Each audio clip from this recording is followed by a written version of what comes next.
Adunyaan qarqara abiddaa dhaabbattee jirti. Baha giddu galeessaa keessatti obomboleetti ni bu'a. Amma immoo sagaleen Teeraan irraa ka'e sagalee guddaa ifaa akeekkachiisa guutuu qabudha. Pirezidaantiin Iraan Masuud Pezeshkiyan guyyaa irraa ergaa addunyaa raasuun callisa isaanii cabsaniiru. Ammas yoonutti duulta waan cimaan isin mudatam waan itti gaabbitantu isin guba jechuun akeekkachiisaniiru. Kunis kan ta'e erga dhaabbileen niikuleeraa Iraan boombiin itti darbamee fi ammallee dhoohuu danda'u erga taree torban muraasa booda. Amma mootumsi dhaabbata niikuleeraa UN waliin taasifamu xumurameera. Dippiloomaasiin caccabee sodaan ol ka'aa jira.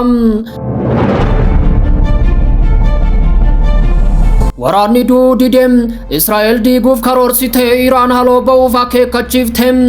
Osoo harriin qulqullaa'in callisuun nagaa miti.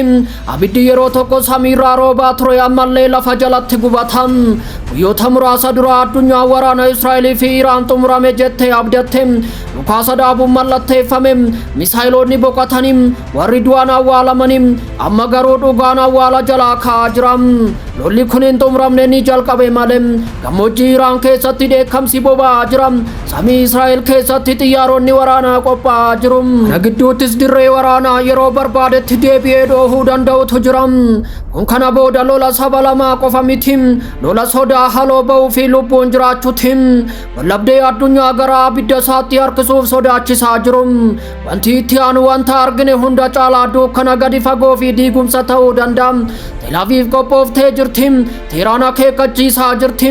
Addunyaan immoo hafuura ishee qabattee jirti.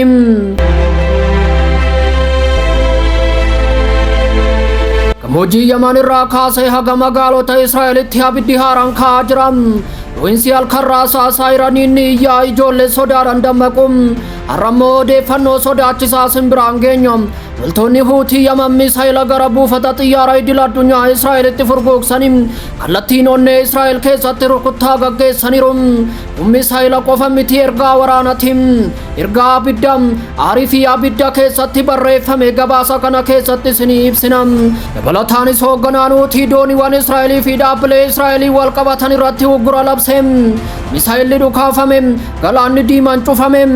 Hoogganaan Houthi Israa'el daandii galaanaa irraa ugguruu labse.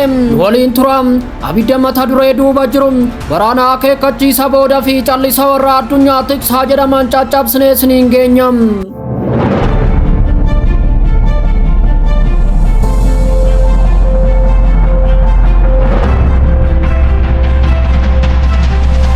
Iraan akeekkachiifte haleellaan itti aanu deebii cimaa fi gaabbisiisaa ta'a jechuun akeekkachiifte. Pirezidaantiin Iraan Masuud Pezeshkiyan akeekkachiisa cimaa addunyaaf erganiiru. Yoo Iraan irra deebiin haleelamte deebiin keenya cimaa ta'a. Warra jalqabaniif gaabbii guutuu ta'a jechuun akeekkachiiseera. Ergaan kun kan dhufe erga Iraan dhaabbata niikuleeraa UN waliin taasiftu hunda adda kuttee fi haqa qabeessa miti jechuun himattee booda. Pirezidaantichi ejensiin atoomikii idil addunyaa ulaagaa dachaa dhaabe. Biyyoota hunda walqixa yoo ilaale malee deebinee waliin hin hojjennu jechuun dubbataniiru. Haalli kun baatii darbe yeroo Ameerikaa fi Israa'el iddoowwan niikuleeraa Iraan irratti boombii darbatan mudate. Galmisaas Iraan meeshaa niikuleeraa akka hin ijaarre dhorkuu ture. Iraan ejensiin atoomikii idil addunyaa haleellaan kun akka godhamu gargaaruu himatte. Iraan seera niikuleeraa cabsite jechuun akkasumas ejensiin kun haleellaa qilleensaa balaaleffachuu dhabuu isaatiin aartee jirti. Pirezidaantiin Iraan callisuun ejensii kana haqummaa dhabuu isaa mirkaneessa jedhaniiru. Boombiin dhoo'insa booda waraana ta'e. Haleellaa kana booda waraanni guyyoota 12 guutuu naannicha keessatti dhoohe. Iraan misaayilaa fi diroonii Israa'el irratti furguuqsite. Samii abiddaa fi sodaadhaan raaste. Amma inspektaroonni ejensii atoomikii idil addunyaa Iraan gadhiisaniiru. Kana booda iddoowwan niikuleeraa ishee sakatta'uun hin danda'amu.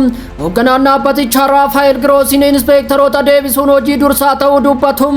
Garuu Teeraan isaan galchuuf qophii miti. Pirezidaantiin Iraan haasaa bilbilaan pirezidaantii mana maree Awurooppaa Antooniyoo Koostaa waliin taasisaniin akeekkachiisa dhumaa kennaniiru. Haleellaan biraa Iraan irratti yoo raawwatame deebiin isaa humna guddaa qaba. Gaabbiin isaas gadi fagoo ta'a jechuun ibsaniin. waraanni duudidem Israa'el diiguuf karoorsitee Iraan aloo ba'uuf akeekkachiiftem osoo harriin qulqullaa'in callisuun nagaa miti abiddi yeroo tokko samiirraa roobaa ture ammallee lafa jalatti gubatam waraanni Israa'elii fi Iraan gidduu jiru hin xumuramne bifa qofa jijjiirratem wanti akka dhukaasa dhaabuuf fakkaatu yeroo gabaabaa qofa ture obomboleettii guddaa callisa duuba jirudha. darbe ministeerri ittisaa Israa'el ergaa qorraa fi abiddaa dabarsuudhaan jeneraalota isaanii dura dhaabbatanii ture. Iraan kana booda gonkumaa Israa'el sodaachisuu akka hin dandeenye mirkaneessuu qabna ammatti osoo yeroon isaa hin darbin jechuun dubbate. akkasumas karoora raawwachiisummaa humna guddaa qabu uumuuf waraana ajaje olaantummaa qilleensaa odeeffannoo gadi fagoo fi haleellaa waraanaa walitti fiduu dubbate. sababni isaas ji'a darbee Israa'el dhaabbilee niikuleeraa irratti boombii darbatte boombii niikuleeraa dhaabuuf karaan kana qofa jette. Iraanis deebisuun Israa'el irratti abidda gaannamaa firfirsite dachee Israa'el gara daaraatti jijjiirte waan isaa waraana guyyaa 12 fide galaanni misaayilaa samii dhoosuun lafa gube. Waxabajjii 24 walii galtee dhukaasa dhaabuun godhamus Israa'el boqonnaa hin arganne Iraan callistee deebitee ijaaraa jirti jechuun amatti.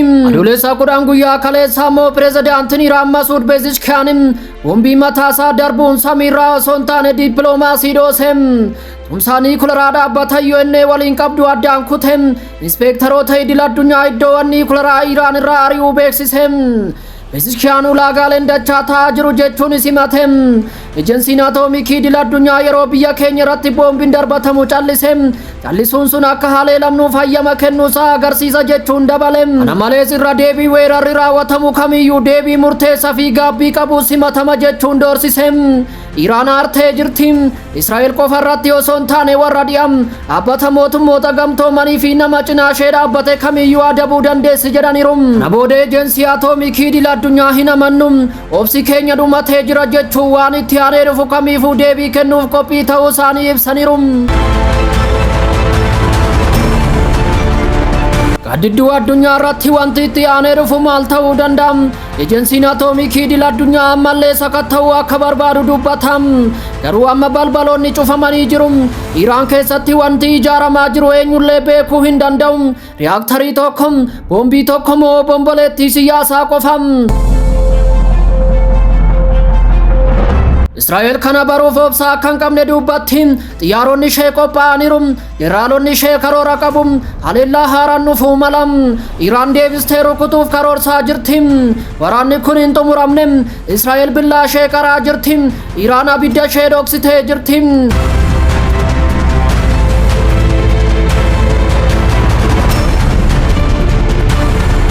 Huutinoonni Israa'el keessaa abiddaan gubuu beeksise.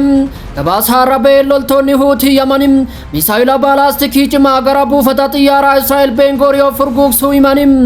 buufata xiyyaaraa Israa'el keessatti barbaachisaa ta'eef kan hojiin itti baay'atu keessaa tokko haleeluun itti gaafatamummaa fudhataniiru.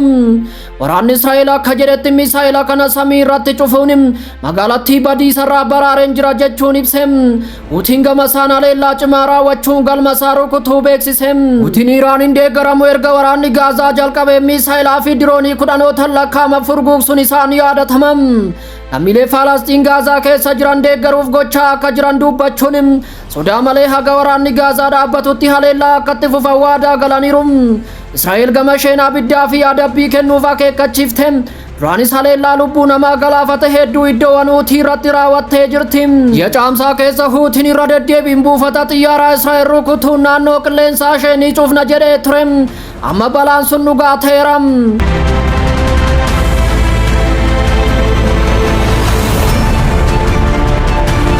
oduu walqabateen hoogganaan Huutii iddoowwan Israa'elii fi dhaabbilee Israa'elii walqabatan irratti ugura labse. misaayila dhukaase galaana diimaa cufe.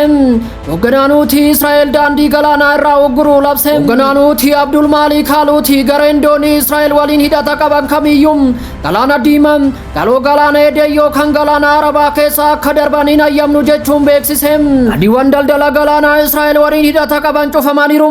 Huutiin dooniiwwan Israa'el waliin hidhata qaban daandii galaanaa murteessaa ta'e irraa dhorkeera.